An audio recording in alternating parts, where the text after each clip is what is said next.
Jiddiy yo'l haqida ko'p miflar bor. Shuni hozir 5 tasini sinab ko'ramiz. Ketdik.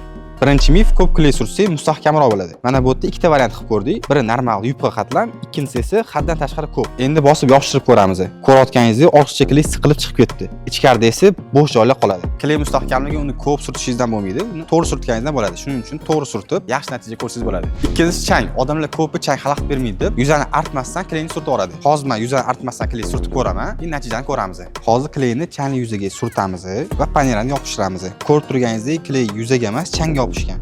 Shuning uchun kleyingiz mustahkam yopish uchun birinchi poverxnasini artib olib, keyin kleyni surtganingiz yaxshiroq. Va uchinchi mif kleylar har haroratda bir xil ishlaydi. Yo'q, hammasini chegarasi bor. Misol uchun Vero brendida ko'rib turganingizdek 5 gradusdan 50 gradusgacha yaxshi ishlar ekan. Agar bundan sovuqroq haroratda ishlatsangiz, kley qochish sekinlashadi yoki mustahkamligi pasayadi. Va to'rtinchisi bosim. Ko'pchilik kley surtib qo'ysam bo'ldi deb o'ylaydi, lekin bosim bu aslida eng muhim qadam.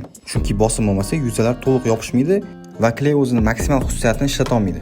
Bosim berilganda bo'lsa yuzalar bir-biriga zich yopishadi va natijada yopish ancha mustahkam bo'ladi. 5-mifni o'zingizlar kommentariyada yozib qoldiringlar. Agar ma'lumotlar foydali bo'lgan bo'lsa, like bosib obuna bo'lishni unutmang.